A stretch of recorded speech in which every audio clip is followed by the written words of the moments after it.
Welcome to CARICOMP Insider, where high-tech facial recognition meets real-world intelligence.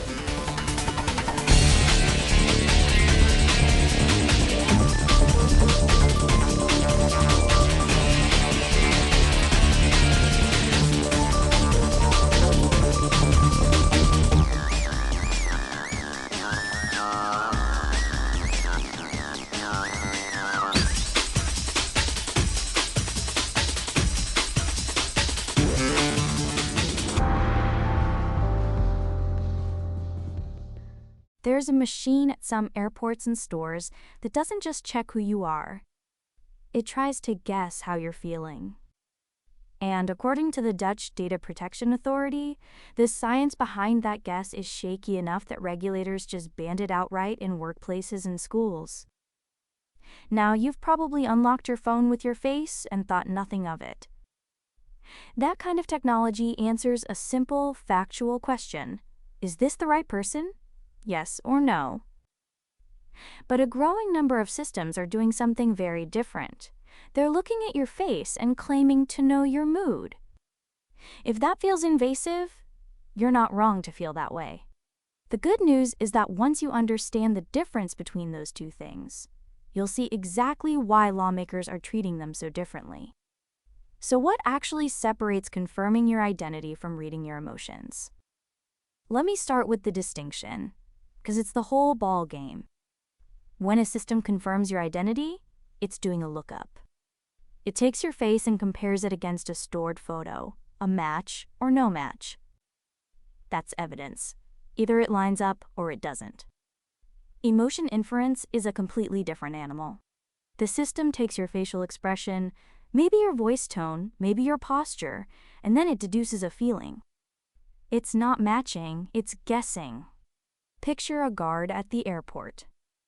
If he checks your face against your passport photo, that's solid. The faces match or they don't. Now picture that same guard staring at your expression, deciding you look suspicious, and pulling you aside for questioning. One is based on evidence. The other is based on an assumption about what your face means. And assumptions can be wrong. The Dutch Data Protection Authority put it bluntly. Emotion recognition rests on contested assumptions, carries high error rates, and brings real risk of discrimination. The problem is that these systems present a subjective guess as if it were hard fact. A screen that flashes angry makes it look certain, but the technology can't actually deliver that certainty. Your expression means different things across cultures, moods, and moments.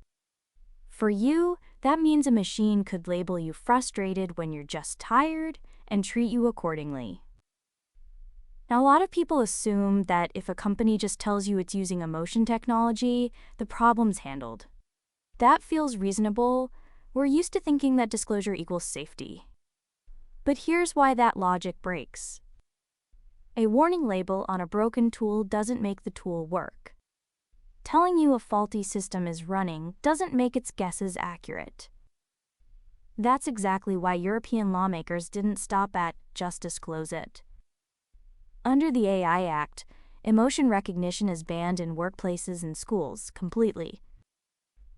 The question there isn't how you disclose it. It's whether you're allowed to use it at all. And there's a quieter loophole worth knowing. Under current privacy rules, an employer running an emotion system on a job candidate isn't required to tell that person which specific emotions it detected.